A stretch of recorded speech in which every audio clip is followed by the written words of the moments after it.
So, Travis, I think what we should dive into first is the resurrection of the Cherokee. It spent a few years off and now it has come back as a hybrid. And at least for the moment, it's only a hybrid, which is something I hadn't expected. Yeah, in a strange turn of events, it's the least Jeep that Jeep currently makes, and it could be one of the most important Jeeps that Jeep is going to make for the future. So that kind of sitting in a weird spot there. But I think hybrid is the right way to introduce Hmm. this because what people are looking for, I think, is a hybrid with a bit more personality. This certainly has practicality included, but it still looks and mostly feels like a Jeep, even if you're not Jeeping it. Yeah, it's sort of the right-sized Grand Cherokee, which I guess makes sense, right? That, Cherokee and Grand Cherokee have long looked a lot alike. Well, except for, the last generation, which I always thought was a little fugly. But Mhm. but this generation is so much better looking, I have to say. But it's also a little bit more wagon than I had expected. The other thing that I hadn't expected was for Jeep to have completely reinvented their hybrid drivetrain.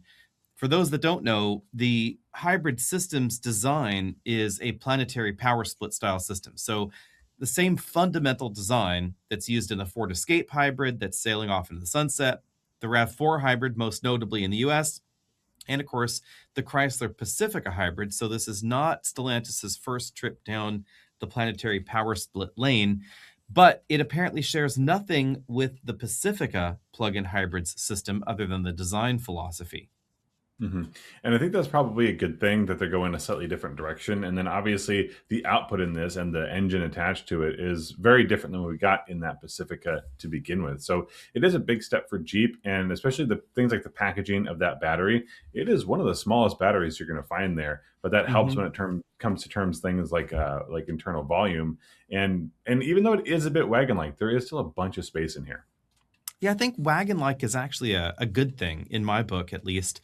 It is unquestionably longer than average for the segment. It's quite a bit longer actually than the Mhm. RAV4, but the roof line is a little bit lower. So it has some of those classic Outback vibes of being easier to load stuff onto the roof. So I think that's an asset for it in its segment. The hybrid all-wheel drive system is also an interesting twist because like the CRV hybrid and the Forester hybrid, this has a mechanical all-wheel drive system. So you're not depending on an e-axle, a separate electric motor in the back like you do in the RAV4. So it has that traditional feel, which we experienced definitely down there in Mhm. Southern California because it was absolutely pouring while we were filming the Cherokee. It has that advantage, but unlike the CRV hybrid and the Subaru hybrid, they decided to make the battery a small liquid cooled lithium ion pack that they put basically under the body, under the passenger compartment. And that allows it to have a spare tire well that is completely unrestricted. And that is going to be a differentiator for some. I don't really know how big the market is. These days, I don't know how many people even check to see if there is a spare tire or if it's a piece of their shopping list at all. But I know there are going to be some folks, especially anyone who wants to Jeep with their Jeep. It is a better idea to have a spare tire than relying on a fix-a-flat because Mhm. that's great for a small puncture. But if you are off the beaten path, you're more likely to tear something than you are to go ahead and puncture it. It is interesting that Subaru is also leaning into the hybrids as well as their off-road general demographic that they've always had there, but they don't have a spare tire or even the capability to do it at all in the hybrid lineup. And there are constant rumors that we will see a hybrid wilderness at some point, which would kind of make sense since it is the higher output engine. But I'm Mhm. wondering what will happen there. Will they somehow figure out how to squeak a spare in there? I In my brain, it's less of a problem if RAV4 doesn't offer a spare, which incidentally they offer a spare in everything, including the plug-in hybrid. So Mhm. I'm just saying, if Toyota chose not to offer a spare, it would make more sense for them because they're not targeting this off-roady, woodsy demographic. I wonder if the will. I mean, so we talked about it. The battery is the main issue, and instead of making basically a custom battery, they went here's off the shelf, and we'll just put it Mhm. in this space. So it's R&D and it's additional cost. It's not a world of cost, but I think a wilderness could be the push that says, hey, the wilderness models sell very well for Subaru. If you have a wilderness hybrid, I think that's hitting the market like a huge home run. So they say, okay, Now that we've got the system in place, now we're going to spend the additional money that we expect to recoup when it comes to this Mhm. wilderness trim. That I think there's an argument for the marketing there that Yeah. says, how does the hybrid work? We're going to get it out. We're going to keep moving with it. The wilderness might be the one that pushes it, and then in subsequent years we could see that change being applied to other hybrid models. It's just about making the switch over in the first place. Yeah, and mind you, that's all speculation because we have no idea whether there are hybrid models coming. I would assume that a hybrid Outback would probably come before a hybrid Wilderness Forester, Probably, or yeah. a hybrid Wilderness anything. I think it would actually make the most sense in the Crosstrek, to be honest, because the Crosstrek doesn't have a turbo. Well, actually, the Forester doesn't have a turbo option either, like the Outback does. Mhm. So, in my mind, it would make the most sense to try and oomph up the Crosstrek hybrid, but only time will tell there, of course. Mhm. The Cherokee also is priced right, which surprised me because even though the MSRP is a little higher than I think some people expected, it's probably going to average about 10% off when you actually get one out the door, which should put it under pretty much everybody. I think we've talked about before, Jeep had a bit of a pricing issue, and not Hmm. only have they addressed it in the models that are already out there, things like the Wagoneer, things like the Grand Cherokee, but again, this Cherokee has to hit in the right spot. It is a little bit bigger than a lot of the competition, so that is something to keep in mind. It is technically a little bit more vehicle, and being hybrid only is going to increase the base price because hybrid Hmm. technology is a little bit more expensive. I do believe in the returns there financially, but still, it increases that base price. But where you're not going to find a discount on something like a Toyota RAV4, you might get good financing, but not going to find any discounts really. I expect you will see that on the Cherokee, if not right away, probably pretty soon. Yeah, it's probably going to be that kind of thing that has a headline advertisement, $2,000 off, 0.9% financing for 72 months. That's Hmm. sort of their shtick. Um, Hmm. I am curious to see what the upcoming off-road version of the Cherokee ends up being because they hinted very broadly at it, and to some other folks that asked later, apparently they were a little bit more upfront in that there is going to be a trail rated version coming at some point in the future. But Hmm. rather strangely, the off-road versions of the Grand Cherokee have also decided to take a bit of a hiatus because the Trailhawk is gone from the Grand Cherokee lineup. It took the 4xe drivetrain with it, of course. Hmm. So what we Hmm. see in these next incarnations, I'm going to be intrigued to see. If I could wish something into being, it would be a resurrection of the previous generation Cherokee's really interesting all-wheel drive, four-wheel drive system with the two-speed transfer case and a locking rear differential. But I would probably say maybe they could squeak that one into pairing with an 8-speed automatic rather than the ZF 9-speed. I We understand the could. 9 speeds mission has really aggressive starting ratios, etc., but it's just not the smoothest transmission on earth. And I'm not sure the average Jeep owner cares enough to put up with the way that the 9 speed feels. If you're going to do that, though, you're looking at a whole different powertrain. So that would basically Oh, yeah. eliminate the hybrid personality that goes along with it. And I don't know how quickly they're going to try and move away from that. I wouldn't actually have been surprised if they started with something like a Hmm. Trailhawk, because again, that's going to be name recognition. That's going to Hmm. pull people in. It's going to say, hey, even though this Cherokee does feel a little bit different, obviously, than the outgoing one, it's still Jeep trail rated. I'm not so sure how quickly they're going to jump away from the hybrid. I think they like, even just for simplicity's sake, to have everything that direction. And can you do a Trailhawk that's Hmm. hybrid, Hmm. or do you get rid of the Trailhawk name in that instance and just have a trail rated version? Well, the rumor mill as it stands now points to end of this year. We will see that model and it will be on sale and it will probably be some form of 2-liter turbo. Details still sketchy and Hmm. uncertain there, but it looks like they're going to be giving us an off-road version real quick. So they're not going to let just the hybrid stand for too long. And it sort of makes sense because when you read some of the early reviews out there, Motor Trend got their hands on a Cherokee somehow many months in advance, and then they decided to off-road it, even though it's not the off-road trim. So you could see where recovery hooks would go in the bumper of the Cherokee. It just does not have them front and rear.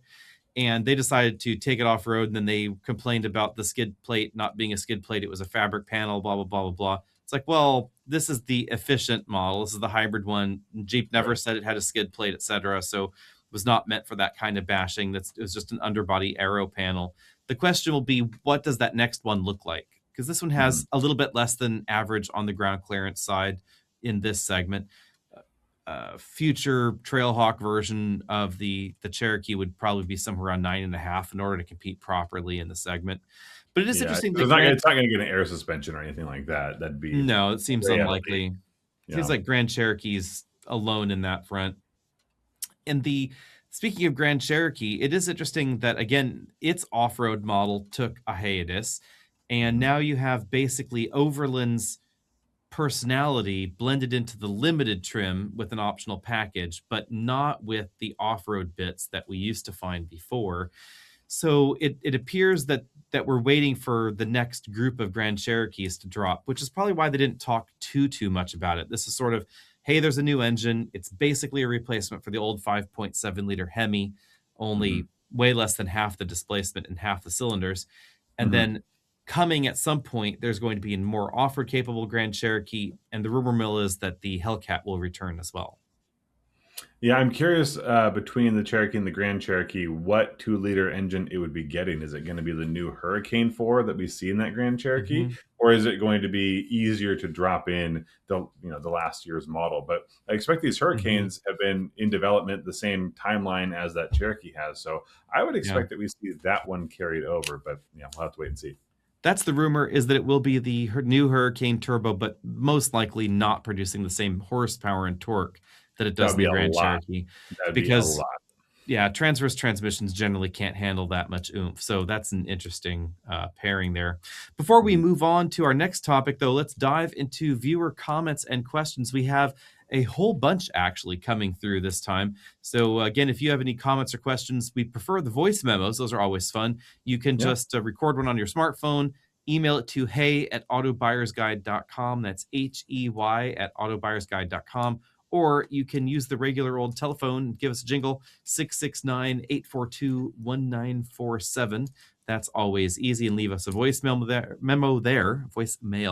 there. And Mhm. then we have a comment or question from Andy Yeah, so Hutcherson. Anthony Oh, Anthony, wants to sorry. say it's right. We'll get it right. Anthony says, "Hey Alex and Travis, I want an EV SUV with dazzling ambient lighting, soft ride quality, 250-ish miles of range, and pleasant styling are next on the list, and I'm partial to coupe/sportback rears. I own a Genesis GV60 Performance, and the lighting is just too subtle, though I love the exterior. What cars have dazzled you? EQE, Macan, Polestar 3. I like a higher driving position as well. Thank you for any advice. By the way, never a Tesla. Waiting to be surprised and delighted." This is an interesting question, Anthony. So I would say Polestar 3 has to be off the list because Polestar has preferred very subtle ambient lighting. So on Mhm. the dazzly side, that's out of contention. If Macan, GV60 already isn't enough, then the Polestar 3, yeah, while that's being not a gonna be great enough. car to drive, not going to fit that bill. Yeah. Macan Electric, I think also you should cross off your list because it is also on the more subtle side of things. EQE definitely has a light show going on though inside because they've got the multicolor ambient lighting that can change. It can also rotate like a color wheel. You can do the animated motions where you change your temperature and it goes blue or goes red depending on whether you're getting hotter or cooler inside. Act fast because Mercedes electric car lineup is shrinking, unfortunately, in the United States here. You might also want to check out something like the BMW iX. It's not exactly that coupe sportback vibe, but it also has some decent ambient lighting on the inside. And it would probably fit the bill as, again, Polestar 3 would be like a little bit understated. GV60 styling, if you love it, I'm right there with you. But again, it's a little bit more unusual, and the BMW would be a little bit bolder as well. Our next message comes from Brandon, who has a Sonata N line, which I've always been a big fan of, actually. And I'm a little sad they didn't make a full on Sonata N. But anyway, his question is he wants to know if putting summer tires on it will help it off the line as well as in cornering. The wheel spin is insane, as he points out, and he's wondering should he trade it in for something like an all wheel drive Genesis G70. He uses the vehicle mostly for a weekend car, and the back seat is not a big deal. He's wondering if summer tires will fix the problem and what we recommend. Now, my first thought here would be summer tires are always an easy thing to toss on because you aren't trading in your car. It's not going to affect its Mhm. resale value, etc. So you can toss on some summer tires and see how it goes for you, see if you like the difference. on both of those fronts, cornering and straight line acceleration, they should make a reasonable difference as long as the surface is good, dry, regular asphalt, regular cement. You should see better acceleration and better cornering because the Sonata inline has a pretty aggressive starting ratio and it has a lot of torque from that 2.5-liter turbo. Was always surprised they didn't give it all-wheel drive. At any rate, I would probably go with something like an Eagle F1 or a Pilot Sport tire, but I would say any summer tire would be an interesting one to try. So something like a Bridgestone Potenza would be less expensive. And then if you don't like it, you can always trade it in when you still have enough tire tread wear life on those tires and you aren't out a huge amount of cash. Um, That's probably the direction I would go. Is yeah. if you're between these two, if you love your car, but there's just a component that you'd like to see different. In this case, you want some better traction, especially off the line. It is way cheaper to try different tires than it is to buy a Hmm. new car. And then you have to assume that the new car doesn't have its own thing that you'd want to go ahead and change, which would be equally priced as something like new tires. And I ought to say an all-wheel drive G70, nothing against it, but those are entirely different vehicles. I mean, Yeah. they're very different personalities. So if you love your Sonata, give it a chance. And the worst case scenario, which admittedly there is you put new tires on them. You go, oh, this didn't do anything, Hmm. and you essentially flush the cost of tires. But easier to flush the cost of tires than to jump into a new car and then decide, oh, I actually miss my old Sonata. One of the things I like about the Sonata N-Line is that it's still a big, comfy sedan, and the performance is somewhat surprising. So if people don't expect the Sonata to do what a Sonata N-Line can do as far as, acceleration, especially passing acceleration is really nice in it. The transmission, I really like that DCT. I know it's not everybody's cup of tea, but I like the combination going on in the Sonata N-Line, and I'm surprised and saddened that they never took the next leap and tried to make an N version, an actual N. I think that's because in Hyundai's mind, they went from this place where they were having N line as an elevated thing, and then they decided that N shouldn't just be one step above; it should be several steps above. It should be the ultimate that Hyundai can do with that vehicle. And it feels like So the end went electric more than anything yeah, else. And then it's hard because exactly. you start looking at electric performance and you go, what engine are we putting under the hood of this sedan to get Hmm. anywhere near something like an Ionic 5N or Ionic 6N? Yeah, And it becomes a harder pill to right. swallow. And again, where does the money go? Hyundai put a ton of money into electrification. I Yeah. imagine that reeled back the Hmm. end. There's a bit more synergy on the electric side, even though they use unique inverters and motors, et cetera. There's a bit more synergy in the R&D side. And then on the Sonata side, they would have had to have cooked up a unique transverse engine and transmission in order to be able to handle the kind of power that you'd need in a full-on N. I would assume that Sonata to be real N would probably have to be 350, 400 horsepower, something like that. And that's Mhm. pretty difficult to do with a traditional transverse transmission there. Moving on, we have Ron calling in from British Columbia here. He says he's been in the market for a three-row midsize SUV. Lincoln Aviator comes out on top for him. He would love to get our opinion, and he currently has a leased vehicle, a Ford Explorer Platinum. He wants to know if we're going to be reviewing the Aviator anytime soon. So I don't have it on my calendar anytime soon. Do you? I think I'll have to reach out to Lincoln on that one because it has been a while since we looked at it, if I am correct. Yeah, I can tell you I was in the back seat of one last week, but second row, and it Hmm. was it was pretty comfortable. It obviously, it sounds like Ron's done some pretty extensive search, and I don't know if he's actually gone and seen it in person or if a lot of this has been online and by the Hmm. numbers. But if you're coming from a Ford product, then staying within that Lincoln family is going to be one that's pretty comfortable. Most of the Hmm. things are going to be where you expect them, and the sounds are going to Yeah. be somewhat similar. But I like the Aviator. Is it where I would go? Probably not. But again, that's going to be down to individual preference. But I have to say, it is a nice looking rig. No two ways about it. Yeah, on the Aviator front, I would say if you have an Explorer Platinum, the Aviator is not going to be a world of difference away. But that's a pro and a con. If you like what you have now and you want something that's a little bit more luxurious, a little bit more powerful, that's going to be the Aviator. If you want something that's vastly different in any one of those metrics, significantly more luxurious, significantly more powerful, etc., then you will have to look elsewhere. But in that segment, there's not a lot like the Aviator, so you'd be hard pressed to really find much that would be similar, except for more expensive alternatives, mind you. So Acura MDX is the Acura competitor. It's a front-wheel drive based all-wheel drive vehicle. It doesn't have the same kind of power or driving dynamics of an Aviator. Lexus TX is a lot bigger. It's a little bit softer. Again, doesn't have the driving characteristics of the Aviator. Really, the closest thing that we have in the US, especially among US brands, would be a Grand Cherokee L. But until Jeep decides to give us something other than the 2-liter turbo, it falls behind in performance. You've got the Durango, but it's not on the luxury side of things. So you can get Durango with the 6.4 or the 6.2-liter supercharged engine. I mean, crazy engines over there, but it's getting a little on the old side. So that's a tricky one as well. And then we Yeah, the have closest the, competitor like Cadillac would be electric at this point, so yeah. definitely not the same thing. Mhm. I wouldn't say a bad option, but quite a bit more expensive to start, and again, fully electric. In that segment at the moment, the sort of luxury 3-row segment, I generally would go two different directions. I would go towards BMW X7. I think on the larger side of things, if you're looking for luxury, comfort, solid performance numbers, the X7 I think is a fantastic machine. It's expensive. It can get up to $200,000 if you aren't careful, but it doesn't start too crazy. I mean, it's expensive, but Yeah, it's not sell a kidney crazy, right? Um, right. and then on the other side, I would probably go towards something like a Volvo XC90 because it's the stable, family friendly, still powerful vehicle that gets good fuel economy. So you can do the T8 plug-in hybrid system, 4 to 55 horsepower. It's really quick.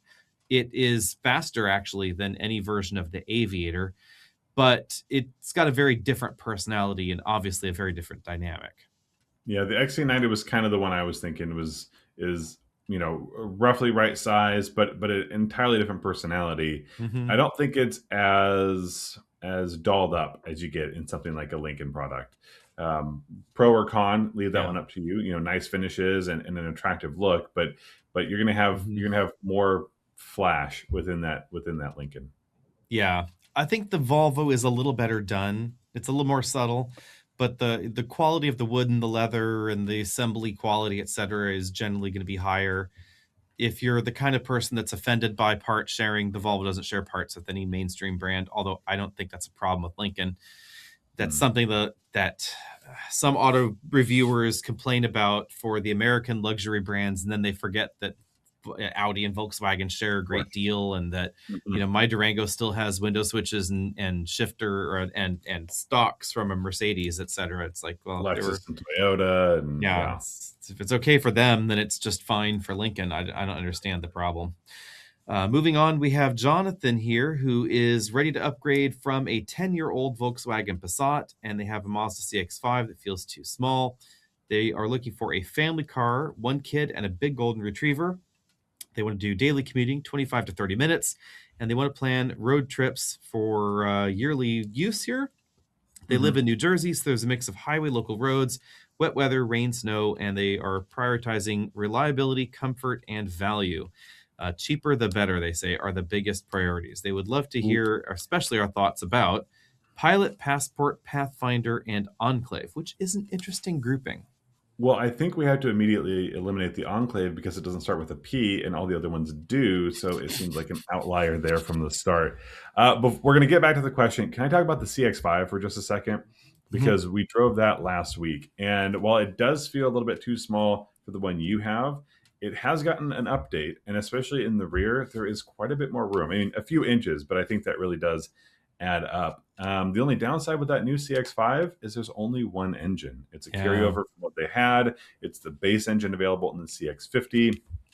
And even though the outside still looks like a CX5, small updates that I do think subtly shift where the design language is going. The big update there is on the interior, and I think it's a much nicer feeling interior if big screen equals nice feel for you.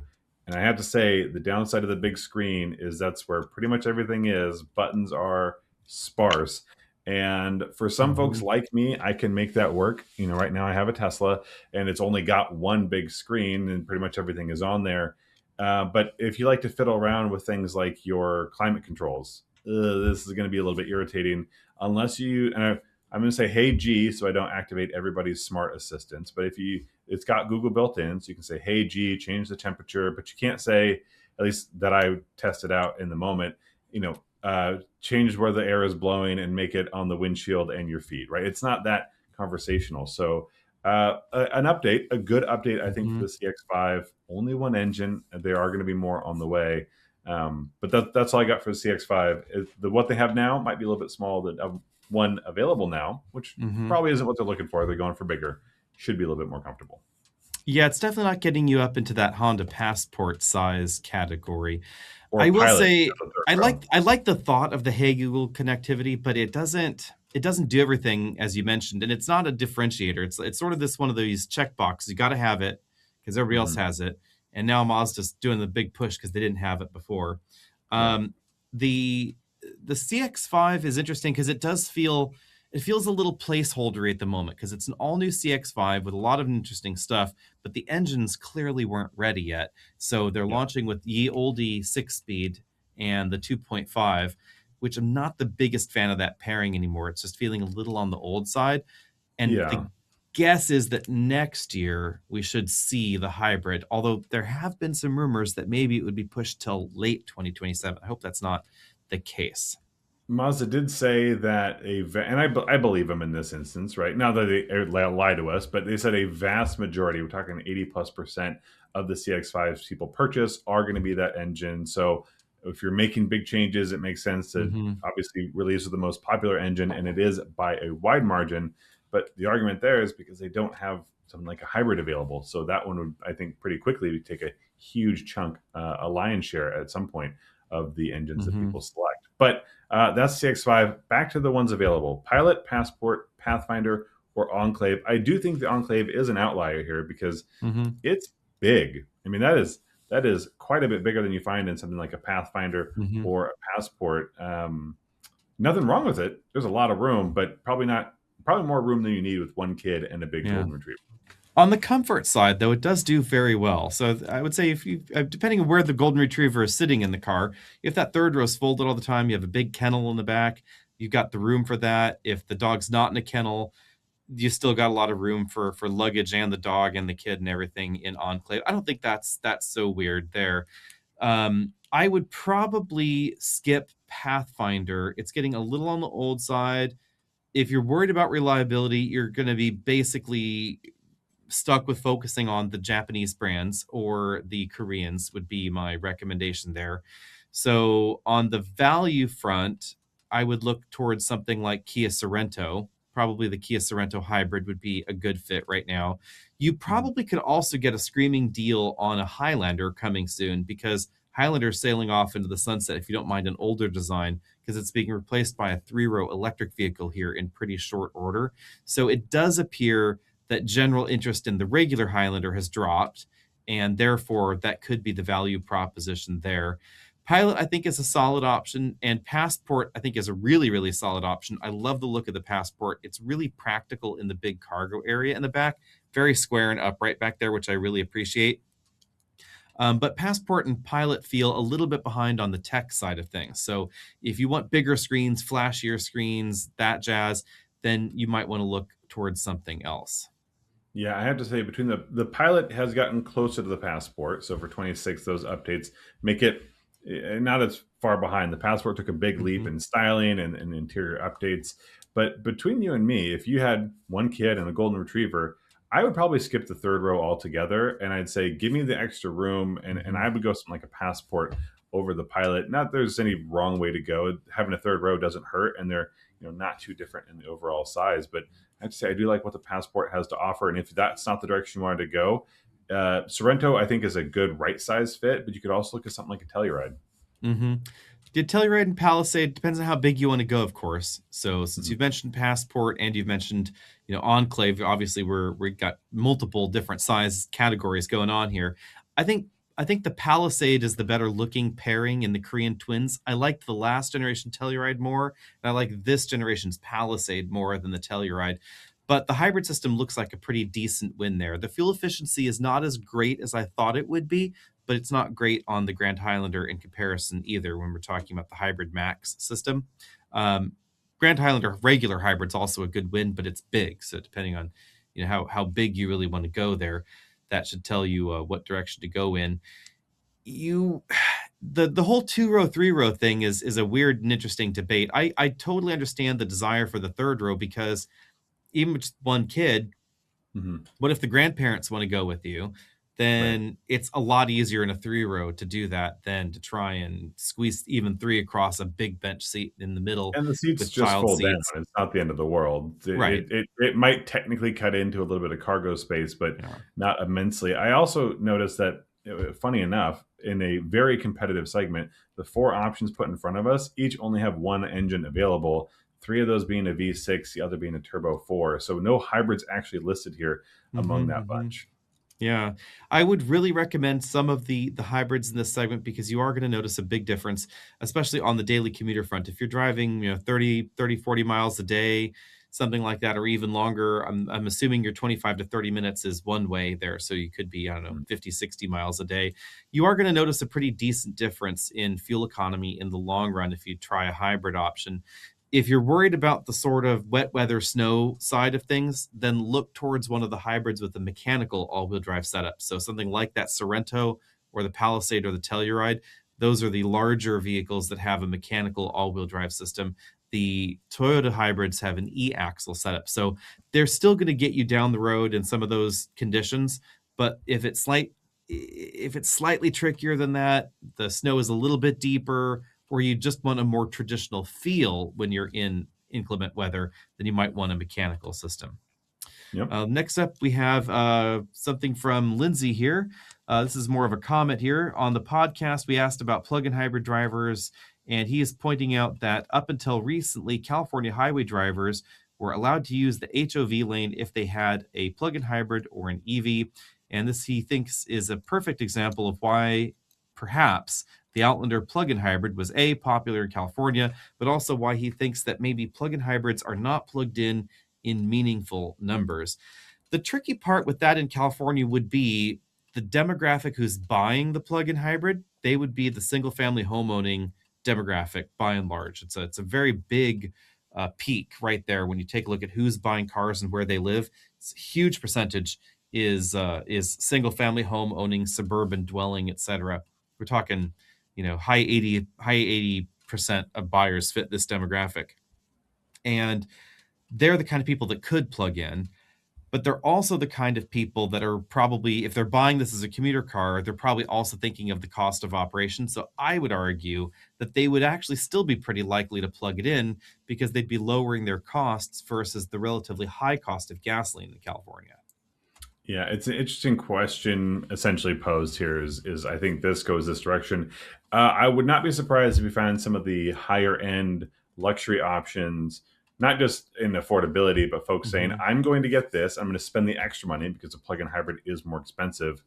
I want a BMW 5 Series, but I'm gonna get a plug-in so that I can go ahead and jump into the faster lane. I wouldn't be surprised if those specific folks might not plug in as much because it really is a cost of convenience, save them a few Hmm. minutes a day or even more. I also have to say that I was always really jealous. Washington follows California in a lot of things. They're in a very similar boat, but we did not do the electric or hybrid Hmm. HOV lane thing, and that's one I certainly would have appreciated. But it's a good question, and I think you're probably onto something there. I would I would guess though that where you're leaning is the Hmm. buying the hybrid plug-in hybrid, excuse me, plug-in hybrid specifically for HOV access. You probably see more of that on the second or third owner who says, "I'm getting this car because of this access," Yeah. and that one's going to be harder to get data on. And I wasn't sure about this, Alex. So help me out. Was that sticker something that stayed with the car, or could you then get could you be a second or third owner and get a sticker applied for that Ah, specific model? Yes, the stickers do go with the car, so you can sell it, but it's probably not a big deal on the secondary market because the way these stickers worked was they had an expiration date. And this is the key. So if you buy your car in the middle of year, you kind of get hosed a bit. The To make the most out of the sticker program, and this is where you can see that people were interested in it, but they weren't really trying to game the sticker program. If you were, then sales of all plug-in hybrids and electric vehicles in California would have had this huge peak right around January 1st, just before and just after. Because the way these worked was that they would expire January 1st of the fourth year after they were issued. So you get 3 solid years basically to drive your vehicle theoretically in the HOV lane, maybe a little bit longer depending on exactly how your timing went on this. California went through waves of how these stickers worked and what things were eligible and what things weren't eligible. So initially it was hybrids, then it was plug-in hybrids and whatever, and there were minimum requirements around what would qualify, etc. But the long and short of it is California ended up in this point where electrification has driven far enough and deep enough that there were too many things in the carpool lanes, even though they had this particular eligibility window where they expired.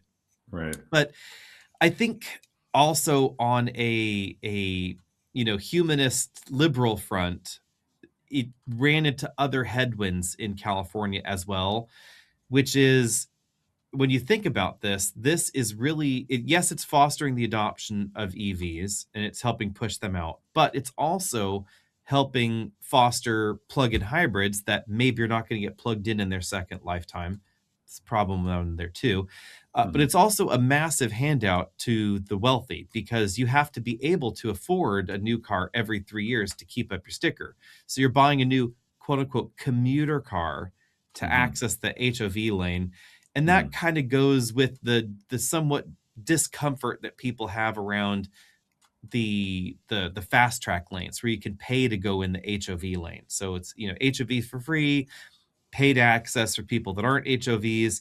It kind of is bundled with that Lexus lane vibe where, maybe this lane is highlighting, wealth disparities in America's, most wealthy, subdivisions here in the Bay Area. San Jose is full of incredibly high net worth people where buying a new car every 3 years is not only not a problem, they'd buy a new car every 3 months if it let them use the carpool lane. Yeah. Yeah. And we don't have the same issue here in Washington, so it's probably one of the reasons we didn't get on board. But there have been more. I mean, and the whole point of the HOV lane is to encourage lower emissions, right? If Hmm. you have your car full of people, Well, ideally, but also it's also meant to encourage reduction in traffic, which the HOV stickers did the opposite of because it wasn't getting you out of right, your car, it was keeping you in your car all by yourself, right, whereas they want people to drive together. yeah, yeah. And it always felt like nothing against it, but it's built for families who are taking the kids to school anyway, right? You're obviously traveling with the family, and I guess it was the option for single folks or people who didn't drive around with anyone else Hmm. on their own. Now, I mean, now, did I use the carpooling with my stickers? You bet your sweet potato you did. That made no sense, but yeah, I totally used all the stickers on all the cars that we had. That was fun. Yeah. But on a rational society level, was it a good idea? I would go with probably not. And maybe it's time for it to be sunsetted. Was I happy that it was there? Sure. Did I use it when it was there? Also sure. But Mhm. should it have stuck around? Maybe not. It's probably a good idea that it's gone away. Alex, I did want to talk about some of the news that's come out over the last week or last couple days, or even the week before. We've had sort of an interesting filming schedule here, Mhm. and I wanted to start out with, I guess, sort of bad and weird news. I'll start on the weird. Tesla says the cheapest Cybertruck is here for 10 days only, and it's strange to have a report posted by a journalist that says it's finally landed, and then have a retweet, subtweet, X post, whatever you want to call it, from Elon that says only for the next 10 days. Leave it to Elon to leave things weirdly ambiguous. People are talking about this is a canceled model. It'll only exist for 10 days. I'm not so sure Yeah. that's what they're talking about. It is a weird twist, but then Cybertruck has had such a strange and bizarre launch being advertised as the solution to 3/4 ton and 1 ton trucks, and Mhm. then turning out to be kind of a weird square mid-sized truck that doesn't sell very well. From the plans of, 500,000 yearly sales to, oh whoopsie, maybe we're going to sell 50,000 if we're going to lucky. Mhm. I just don't know where Cybertruck is really headed. Is $20,000 off because it's the same motors, it's the same range, is or at least, well, the performance seems to be the same. Is it worth it to consider for $20,000 less? That's the trick, right? Is the Cybertruck worth looking at any price is the ultimate Mhm. question. And Mhm. if you have to like the style. So I will say either you love the style, you don't love the style. It reminds me of the trucks that my brother would draw when he was about 8 years old, Mhm. and he loved square things. Every Totally. sedan was a box, every truck was a box, etc. So And that's I that's love square the things reason. too. I love a good Yeah. sharp edge. This is a bit too sharp for me. I Yeah, don't like the look, mind you. I don't think I would take it over a Lightning, but then Lightning is sailing off into the sunset. That's the right. So you tricky take the bit. market that could be here and you Yeah. immediately bring it to about here. And then within here, The tricky question and the ultimate one for Cybertruck potential shoppers is, what does it do better than any of the other electric trucks out there? And the answer is it's better at looking square. mhm. I think at $60,000, which is the starting price for, well, depending on when we posted this, it might actually have already gone, and we already have outdated info. Either way, at $60,000, it makes a whole lot more sense. It's looking at just over 300 miles of driving range, and they say it's a powered tonneau cover, but not the vault bed. So I don't know what the difference is there. And Yeah. unfortunately for us, we don't have a representative at Tesla that we can go ask like we could if it No was one has Ford or one. Chevy. So we just find out later, and you'd Yeah. have to order it now. And I reached out to a Tesla showroom and said, "Do you guys have these?" They said, "No, probably not until the next maybe couple quarters." So you'll Mhm. just have to find out when you find out. But at $60,000, it makes a lot more sense. I'd But still I buy a don't know if Lightning. it's going to move a whole lot of units. Yeah, $60,000, I'd still buy a Lightning, even if it was a slightly used one. That's the Yeah. it'd just be better at truck things. And that's the thing, is the Cybertruck is not great at truck things either. No, it's like Whereas, a lifestyle truck, but the Rivian's yeah, a much more interesting lifestyle truck. yeah, and it's better performance, longer range, and all that jazz. I am surprised that somehow Tesla didn't push the envelope further on other areas with the Cybertruck. Some things were a little bit cart before the horse, not just the styling. The 800-volt architecture is cool, but to make the most of it, you have to charge at an EA station, not a Tesla supercharger station, because there's only a small handful number of Tesla stations that can charge their own truck as fast as the average EVgo or EA station, oddly enough. It's a very strange twist there. Mhm. Then you have the relative unreliability of the steering rack, the fact that it turns out it's not really built like a tank. When you take a look at off-road reviews and some of the other durability reviews, et cetera, there are definitely some areas where it falls behind. It is that street performance truck that looks cool. Whether you like the look or not, that's up to you guys. But yeah, it's selling about as well as I thought it would. If I was looking for an interesting, exciting truck, one of the places I would have looked was Scout, but Hmm. that's not going to be available for, well, at least not this year, and maybe not even next year. It could be into 2028. That's what reports say here, and that one is a little bit confusing for me. And let's start with what Scout is and what it isn't. It is not the all-American startup. It is funded by Volkswagen, which actually makes this a little bit more confusing because if it was a Yeah. full-on startup that had puzzle piece funding, you could see where they run into hiccups and delays, and it's a little bit more understandable because they're really starting things from the ground up. But these are people who already know or have access to people who already know how to build vehicles, and they've been advertising and they've been at auto shows and they've had full prototype models for a year and a half now, and so that's a Hmm. pretty big pushback. Yes, it seems to be related to the reality that the tide has changed against plug-in hybrids and electric vehicles in the US, with the tax credit going away and interest becoming political. So that's obviously a headwind to work against. The Mhm. other problem seems to be that they totally miscalculated how many people would be interested in what kind of Scout. So this should have been telling of the era that we are in that apparently something like 80% of pre-orders were the extended range plug-in hybrid, not the gas, not the sorry, not the battery only model. Mhm. So I think that maybe this has also kind of pushed things in a different direction, because I suspect if I were them that they had assumed it would be the opposite. And I assume that because they planned for it to be 80% electric, maybe 20% plug-in hybrid, that the plug-in hybrid system was a lot less fully baked. Because haven't you noticed they gave a lot of details on everything except for what engine would be used in that plug-in hybrid? Yeah, they basically just said, "And there are gonna be limitations It's if you an, get the plug-in hybrid." it's an engine. Yeah, who knows what they were. And I think the problem is they're really working hard on what that means now, and maybe shifting gears a little bit there, because their initial trajectory, what it looked like was electric one would come first, then at some point after that, then we'd have the extended range one with the smaller battery pack, etc.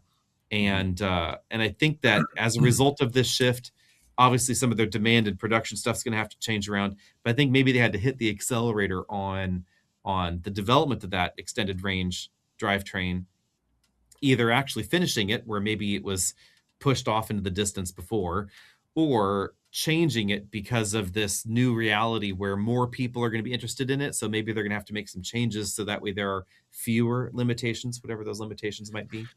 Yeah, maybe that becomes the launch model rather than Hmm. the BEV. And it sort of raises an interesting question in this changing landscape of things. I'll admit, I put a pre-order down, more of a let's just see how it goes. And I, for the truck, selected the extended range option. I think it makes a lot of sense. I Hmm. like extended range technology because I'd rather have a small generator that I don't touch very often rather, and programming is really key, but let's assume it's a small generator you don't touch very often versus a really really big battery that you also only use occasionally. So that's kind of my ethos there. But Ford is doing the same thing. They said Lightning's going to go Hmm. away, but don't worry, it's going to come back and it's going to be a Lightning extended range essentially. Yeah. But we don't have pricing or timing or anything on that. So half baked maybe, but there's no information. And supposedly Is Ram is still bringing us a Ram, and we're going to see and that Ram's my drivetrain first in the Wagoneer. Yeah, Ram is my biggest disappointment there because they came out, they were essentially the first ones out front and said, "We're doing this." I want to see how this technology takes off, but I Hmm. remember asking Rivian a few years ago, probably a year or so. I said, "Are you looking at a generator option?" And it's a small thing that's always been stuck in my head. I Hmm. saw, there's a patent filed for something like a toolbox generator that whether or not it stays there all the time or it's removable, debatable. But I said, Rivian, you didn't build this to have a generator on board, but is it time to start looking at it? And they said, no, no, no, we're staying all electric. I think that Hmm. makes sense for something like the R2, which should be around the corner here Yeah. basically anytime. And it might be really hard to do with something like the R1S, but for an R1T, do you try it? Do you find a little Yeah. motor that you can stick there in the bed, sort of like what Tesla was going to do with a battery pack, and see what the market does? I think the problem with that is just too functional. You would really be limiting your cargo space and your Mhm. payload capacity by an incredible amount. Because even a small generator in the back is going to be a lot heavier than I think most people realize for a constant duty generator, and Mhm. all the rectifiers and power control systems that would be required to make it charge the battery pack. So we're talking probably 1,000 pounds of added weight, which would really destroy payload towing and every other aspect of vehicle dynamics. Emissions also kind of tricky there, because you couldn't just have a tiny Honda generator to be part of a vehicle package like that. It would have to be California Air Resources Board compliant, and it would have to have catalytic converter, and you'd have to have a gas tank and emissions diagnostic software, and all that would have to be cooked up and put on board. So I think the problem is it sounds simple, but in reality, it's not as simple to drop in a generator as it is to drop in additional battery pack in a production vehicle that has to be crash tested and emission certified and all that. That's the tricky part. I think that with the Ram side of things, I could see kind of why they're pumping the brakes a little bit on it too. It all has to do with the tax credit. So if the tax credit is there, $7,500 on the top of these things, then that makes them a lot easier for some people to stomach. It's an Mhm. easier upgrade in your brain from 550 horsepower into the 600 or 700 horsepower EREV thing. Like, oh, I want the performance, and okay, I'll take this battery pack along with it. And well, the battery pack's not that big of a deal because the $7,500 tax credits there on leases or whatever. And so, check, check, check. And that makes it easier to stomach versus a TRX, for instance. We got Right. EREV, you've got TRX, like, kind of two sides of the same coin, but the TRX is intrinsically less expensive because it doesn't have this Mhm. expensive battery pack. It could level the playing field with the tax credit, but the moment the tax credit's gone, that's a problem. It's also more of a known entity. You know Yeah, what is or isn't going to happen with the TRX. Plus, TRX is still using a lot of components they have in the RHO, hmm, and so it's a building block, not a whole new yeah, concept. But someone has got to put this concept out, and the only one that's really existed was something like the i3 in this yeah, specific layout. And that yeah, one's a really hard one. It's a date and time and a how expensive it was and the different technologies yeah, and some of the clear downsides. Somebody's got to put and this thing yeah, out here first, but it doesn't seem like it's going to be Scout. and the i3 really existed in a unique and different window where they needed the ZEV credits for California. And so that's the tricky bit. If we're talking about extended range EVs as a thing, You know. this is they're all plug-in hybrids for that we're Yep. looking at now, because legislatively that's how they're treated. They're all treated as plug-in hybrids. They operate as a plug-in hybrid.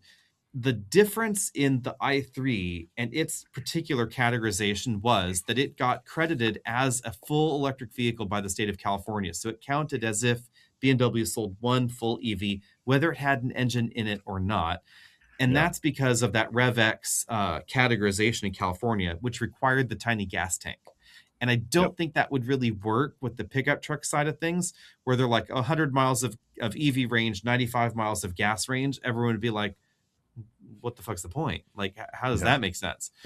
Um, and then it would qualify for the same treatment in California, the RevX, BevX category there. Mhm.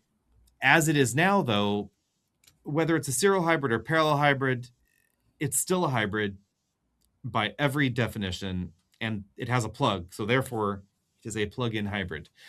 Um, to the categorization people out there, categorization Nazis like me, but Right. I'm just wondering if maybe this segment was too much in its infancy when the rules changed on us, and maybe that is where this is all going wrong. We'll see if Ford really sticks to Lightning as something like this, because I really just wonder if Ram's looking at this going like, hey, wait a minute, why don't we just sell some Hellcats? Yeah, it's a good question. And I mean, again, the whole point for me, the reason I am on board with this is smaller batteries. It just in Mm-hmm. this broad Mm-hmm. scope, smaller batteries. Mm-hmm. But it's been another blow to small batteries because the Nissan Leaf with the small battery and the very low price tag has also gone by the wayside. Yep. And I find that one the saddest of all, because a sub $30,000 EV with solid range figures, 200 miles of range is nothing to sniff at, and Yeah. okay performance, it'd be better performance than any other subcompact or compact thing in America. That would have been all kinds of fantastic. The reliability of an electric drivetrain, the low emissions, the ability for you to plug it in at your place of work and not have to stop by the gas station, et cetera. Like, if we were to all come together and kumbaya ourselves into a low emissions future, that's the Mhm. kind of vehicle that some of my employees would be interested in. And Yeah. some did express interest in it. They thought, "Ooh, does it come in that teal color? Maybe I'll buy it, one of the base models when it The comes answer is out." no. Me, yeah, no on both fronts. So yeah. No, Um, not that color, and now no, you can't have it. On the other hand, I still think the lease is going to be a good deal. The Leaf is going to be a good deal on lease returns, especially Mm. some of those 24-month lease returns. I think that's going to be like the sweet spot for depreciation, because they'll have maybe 18 to 20,000 miles on the clock. So a lot of Maybe. those those low miles 2-year leases are those are going to be interesting, because 10,000 miles a year is not a lot. It's not a lot of use for a car. It's not going to be that worn in after 2 years, 20,000 miles. So that's probably where people are going to have to go if they want something affordable on that front, assuming that they can actually shift a whole lot of Leafs the way they are now. Yeah, and again, the only direct competition, it was the Chevy Bolt, but that's also on a time clock, really. Yeah. And whatever the next Bolt is probably going to be a little bit more expensive than where this one's coming in. You know, this really was a placeholder, a slight refresh. It's here for the moment. I'm still a little bit confused why. Not mad that it's back, but still a little confused. Yeah. The why is it coming back for such a short time? That doesn't make a lot of sense, except that from what I have heard, is that this generation of the Bolt will also be built in other countries around the world. Mhm. And for its short stint in the US, being produced where it is now made sense for the Inflation Reduction Act and its tax credit schemes. It had to be built in the US. Mhm. And at the moment makes sense for tariffs. But in the world where tariffs continue or are uncertain because the Supreme Court just knocked down some and now we've got a whole batch of new ones. Yep. So in this world where tariffs are at the very least uncertain, it doesn't really make a lot of sense to try and plan importing it from wherever. But the rumor mill has indicated that it will be built in other world markets by GM and therefore will live on other places, which is why it made sense to create a whole other edition of it. It's not really a next generation Bolt because it is using heavily from the prior model, but almost a next generation, and why that made sense. Yeah, and the most next generation about it is an upgrade in some of the powertrain tech, but that is all borrowed from vehicles that already exist. So it's more of a hand me down, but not in a bad way. Well, the big thing and the big change for the Bolt is, of course, the battery technology because they went with an LFP battery. So it is much different than the original one. Borrowing the drivetrain bits from Ultium made a lot of sense, and then tweaking them around the cheaper battery pack also makes a lot of sense. But not just for the US, it makes a lot of sense for other world markets. So if we sort of read between the lines here, the interesting twist is that initially the battery cells are going to be made by a Chinese supplier, but they will actually be replaced by US cells built in Spring Hill, Tennessee, if I recall correctly, in late 2027. So this weird shifting window with Bolt where everything looking at it, it all looks like it was designed for the Biden era standards. And Hmm. perhaps part of why it's going away is the reality that, hey, those standards don't exist anymore. So the train's already left the station. We're barreling in. It's too late to stop now. So it's going to land at the station. But Hmm. then how long is it going to stick around? As long as it needs to make use of the facilities there at the Fairfax assembly plant. But again, the rumor mills also indicated that it would probably be built by SAIC in China as something else. There have also been rumors that maybe it would be built in GM South Korea for emerging markets in Asia, something like that, because it does fit in some of those regions, especially if it could be built either in China or in South Korea for other markets in Asia that are interested in electrification with a Chinese battery pack that could really lower costs. And then the volume of the Ultium componentry that they jammed onto it to also help reduce costs. I mean, Bolt was a pretty bare bones vehicle, but as cheap as its initial design, powertrain design was, it's hard to compete with the volume that you have behind all the other Ultium motors, driving the Hmm. cost of them likely down to below what we saw in the original Bolt. And it's not a bad idea to be exploring LFP production, not just for the Bolt or the next generation Bolt, but for some of these other models that it might be perfectly, Hmm. good to drop in and make use of. Obviously, you're not going to see that in something like the Hummer or the big battery, the other big battery GMs, the Silverados and the Escalades and that sort of thing. Yeah. But I almost feel bad. I almost feel bad for these companies who now have such an uncertain future in so many different directions. Whether it's the incentivized adoption of electric, whether it's there are no emission standards ever again. I mean, what in the Hmm. world do you do with your R&D except for Yeah.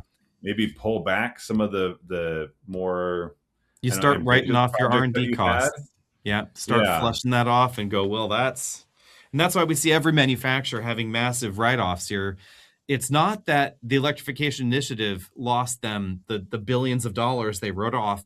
It's the not electrifying, the not continuing down that R&D path that is Yeah. costing them that cash, because it was a dead end as far as they were concerned. And depending on exactly how this is going, because technology is moving quickly enough, it does make sense in a very strange sort of way. Think about it this way: if you're early on in the R&D of a dedicated new brand new electric vehicle platform, and then you go like, well, geez, these rules are weird, and it's going to be at least 4 years, possibly more, until the rules change again, even if they do change again and flip-flop back. So why would we continue development here and then hit the pause button on it, and then in 4 years or 5 years come out with a product that maybe is a few years behind in Right. technology? It actually may make more sense to just go, you know what, throw that in the bin. And then later, when we see whether the winds are changing or not, that's when it's time to come in and reinvest in something that's newer and more in tune with that time frame in the future.